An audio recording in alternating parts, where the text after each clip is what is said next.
what, in your view, is the ideal trader, or is there such a thing as an ideal trader? I think there are so many different styles of trading, so many different ways to trade, short-term, medium-term, long-term. And touching on a previous point about return and leverage profile, all maps back to risk-adjusted returns, and therefore risk management is crucial. So if you look at or think about the crucial ingredients and variables of the ideal trader, it revolves around an ability to have a plan, and that's not just a risk management plan, but an actual strategy and stick to that strategy. And whether you are strong at trend trading or intraday trading, know what your strengths are and be able to be disciplined enough to stick to the risk management guidelines. Yeah.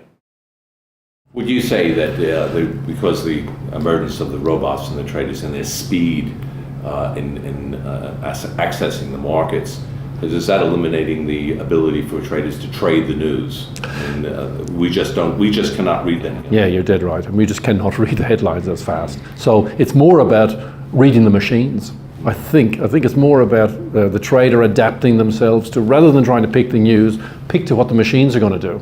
Yeah. Like for instance, if the news comes out bad, then it's just going to gap straight away, and then it's going to give you a trading opportunity if you're just a clever trader who knows how to react to the machines, what the machines are doing. So it's a changed world for sure. Yeah.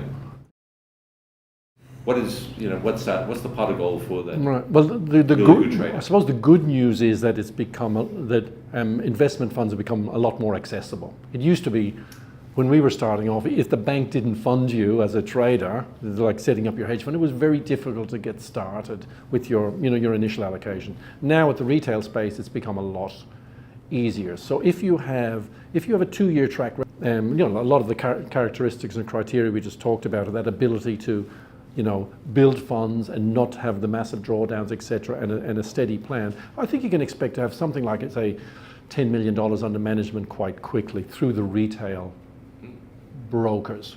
Now, generally in that, you don't get a management fee, you just get a performance fee of, say, 20 to 25%. Yeah. But with a $10 million, let's not call it an allocation, let's call it a trading line in our terms, like a trading limit. So you've got the ability to make quite a bit of money. And if you prove yourself there, then the next step is probably to go and get your own license or to work with an existing hedge fund. The opportunities are the same as they were, I think, in our day. If you're good, you make a lot of money very quickly. And unfortunately for me, the really good ones make so much money very quickly, they just go and trade for themselves. Yeah. Yeah.